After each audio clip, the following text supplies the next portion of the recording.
1943ஆம் ஆண்டு பிறந்த நடிகை குமாரி சச்சுவின் சொந்த ஊர் வேலூர் மாவட்டம் ஆற்காடு அருகே இருக்கிற புதுப்பாடி.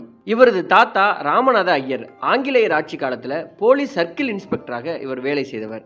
இவரது தந்தை பெயர் சுந்தரேசன். சென்னை உயர்நீதிமன்றத்தில் வழக்கறிஞராக இவர் பணிபுரிந்தார். சென்னை மண்ணடியில தான் பிறந்திருக்கிறார் சச்சு அவர்கள். இவருக்கு சரஸ்வதி அப்படின்னு பெயர் வைத்திருக்கிறாங்க. சச்சு என்று பெயரை சுருக்கி அழைத்ததால அதுவே நிரந்தர பெயராகி விட்டதாம். சச்சுவின் அக்காள் லட்சுமியை சென்னை மயிலாப்பூரில் வசித்து வந்த அவரது பாட்டி எடுத்து வளர்த்திருக்கிறார். சச்சுவிற்கு 4 வயது ஆனதும் அவரையும் மயிலாப்பூருக்கு அழைத்து சென்று வளர்த்திருக்கிறார் பாட்டி. சச்சுவின் பாட்டி வீட்டில் பரதநாட்டிய கலைஞர் தண்டாயுதபாணி பிள்ளை வாடகைக்கு குடியிருந்திருக்கிறார். அவர் திரைப்படங்களுக்கு நடன இயக்குநராகவும் பணிபுரிந்து வந்திருக்கிறார். தண்டாயுதபாணி பிள்ளையிடம் சச்சுவின் சகோதரி மாடி லட்சுமியும் பரதநாட்டியம் கற்றுக்கொண்டிருக்கிறார்.